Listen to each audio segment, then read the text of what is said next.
نحمده ونصلي على رسوله الكريم أما بعد أعوذ بالله من الشيطان الرجيم بسم الله الرحمن الرحيم يا أيها الذين آمنوا اتقوا الله ولتنظر نفس ما قدمت لغد۔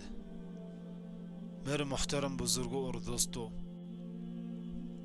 اللہ تعالیٰ نے ہمیں اس دنیا میں بھیجا ہے تاکہ ہم اللہ اور اس کے رسول صلی اللہ علیہ وسلم کی اطاعت و فرما برداری کریں، اور جس شخص نے اس دنیا میں رہ کر اللہ اور اس کے رسول صلی اللہ علیہ وسلم کی اطاعت و فرما برداری کی، اس کے لیے دنیا میں بھی کامیابی ہے اور آخرت میں بھی۔ اور جس نے اللہ اور اس کے رسول صلی اللہ علیہ وسلم کی اطاعت و فرما برداری نہیں کی تو اس کے لیے دنیا میں بھی آزمائشیں آئیں گی اور آخرت میں بھی وہ ہمیشہ خسارے میں رہے گا۔ جہاں تک تعلق ہے اللہ کی اطاعت کا، تو ہم میں سے بہت سارے لوگ اللہ کے حقوق تو ادا کرتے ہیں، لیکن حقوق العباد پر کوئی دھیان نہیں دیتا۔ ایک بہت بڑا طبقہ ہماری سوسائٹی میں، ہمارے معاشرے میں ہے جو صرف حقوق اللہ پر دھیان دیتا ہے اور حقوق العباد کو پس پش چھوڑا ہوا ہے۔ تو جس طرح حقوق اللہ کی پابندی کرنے کی ضرورت ہے، ایسے ہی حقوق العباد پر بھی دھیان دینے کی بہت ضرورت ہے۔ اگر ہم نے صرف حقوق اللہ پر ہی دھیان دیا اور حقوق العباد کو ہم نے پس پش چھوڑ دیا، لوگوں کے حقوق کو ادا نہیں کیا، تو کل یہ ہماری پکڑ کا ذریعہ بھی بن سکتا ہے۔ اگر ہم سے کوئی گناہ ارتکاب ہوا، کوئی بڑا جرم ہم سے صادر ہوا، اللہ تو معاف کریں گے۔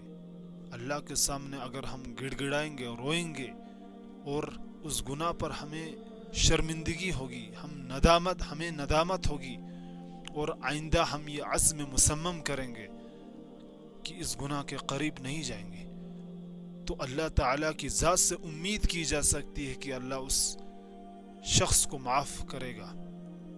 لیکن اگر آپ نے کسی شخص کے حقوق کو پامال کیا، اگر اس شخص نے آپ کو معاف نہیں کیا تو اللہ بھی معاف نہیں کرے گا،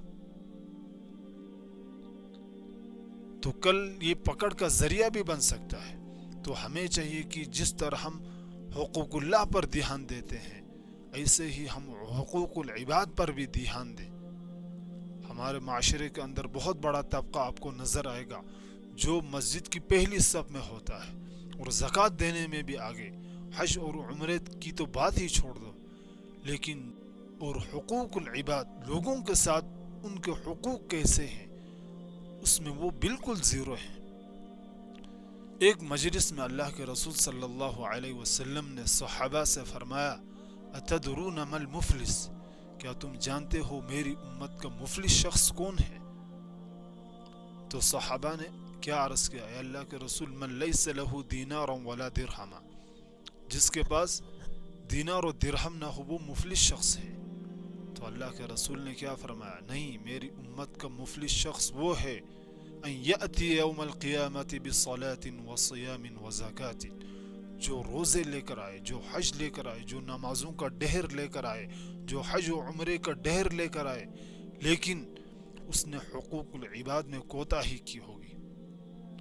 وقد شتم ھذا واکل مال ھذا وسفک دم ھذا، کسی کو ناحق قتل کیا ہوگا، کسی کا خون بہایا ہوگا، کسی کو گالی دی ہوگی، کسی کی زمین ہڑپ کیا ہوگا۔ زمین ہڑپ کرنا کتنا بڑا گناہ ہے۔ اللہ کے رسول نے ایک حدیث میں فرمایا، من ظلم قید شبر طوقہ من 7 اراضین، جس نے کسی کی بالش برابر بھی زمین ہڑپ کیا، کل قیامت کے دن 7 زمینوں کا طوق بنا کر اس کے گردن میں ڈال دیا جائے گا۔ تو آج ہمارے معاشرے میں بہنوں کا حق کو کھایا جا رہا ہے، بیٹیوں کے حقوق کو پامال کیا جا رہا ہے، بھائی بہن کی وراثت کو کھا رہا ہے، باپ اپنے لڑکوں کو وراثت دیتا ہے لیکن لڑکیوں کو نہیں دیتا، تو یہ تمام وبال اس پر آئے گا۔ تو کل قیامت کے دن پھر وہ اللہ کے یہاں مجرم ٹھہرایا جائے گا۔ اور پھر آگے اللہ کے رسول صلی اللہ علیہ وسلم نے فرمایا کہ پھر لوگ آئیں گے اس کے پاس، تو اس وقت قیامت کے دن تو پیسہ نہیں ہوگا کہ وہ پیسہ دے کر اپنا حق کو پورا کرے، لیکن اس دن نیکیاں دی جائیں گی۔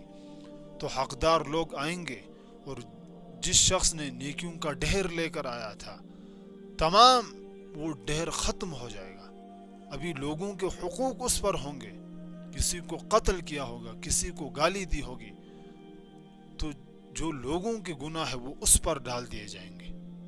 اب یہ شخص بالکل زیرو ہو جائے گا، اور اس پر لوگوں کے گناہ لاد دیے جائیں گے۔ اب اس پر پہلے جنت واجب تھی، اب یہ جہنم رسید ہوگا۔ تو پھر اللہ کے رسول صلی اللہ علیہ وسلم نے کیا فرمایا؟ یہ ہے میری امت کا مفلس شخص۔ تو اس سے ہمیں پتہ چلا کہ حقوق اللہ صرف ادا کرنا ضروری نہیں ہے، بلکہ حقوق العباد پر بھی بہت دھیان دینے کی ضرورت ہے۔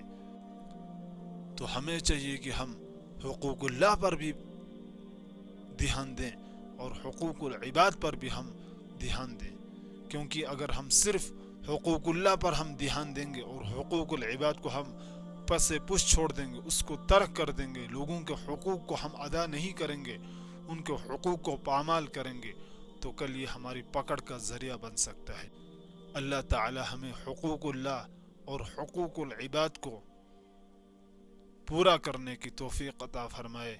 وآخر دعوانا ان الحمد للہ رب العالمین۔